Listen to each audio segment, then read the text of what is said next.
China, a faraway land obscured in the strong examples of ancient culture and modern business. Working like clockwork, the nation seems to never fall asleep.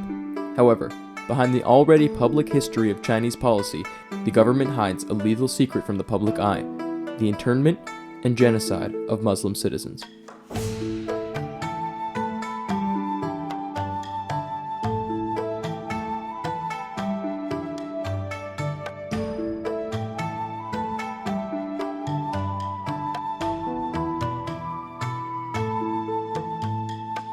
As many people know, the People's Republic of China is a massive multi-ethnic state that makes up most of the Asian continent. It also makes up about 20% of the world's population.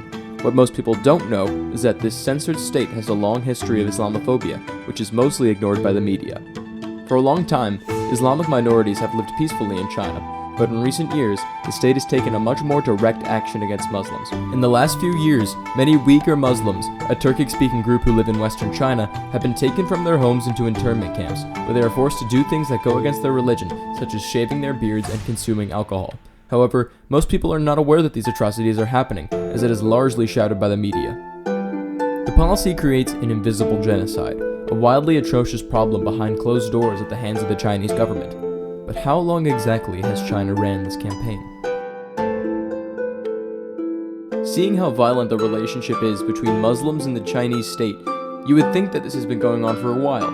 Surprisingly, this very negative relationship is relatively new.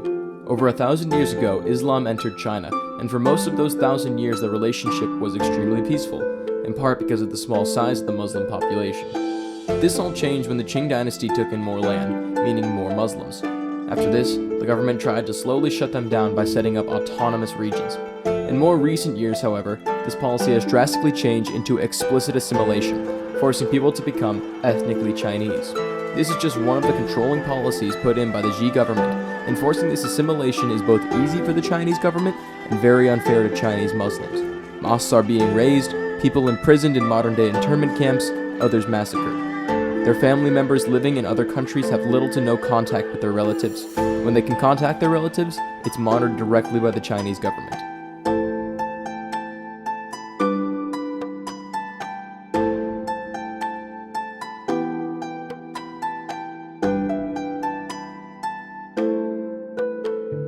Fortunately, organizations in Hong Kong have been emerging that are working to support Muslims all over China. The Muslim Council of Hong Kong and the Islamic Youth Association of Hong Kong have been working to combat Islamophobia and educate citizens about their religion. The Hong Kong protests are just the start to fighting Islamophobia and the horrible internment camps that have made living in China as a Muslim today an invisible genocide. Everyone can make a difference by spreading the awareness and protesting for a better, safer, and more accepting future.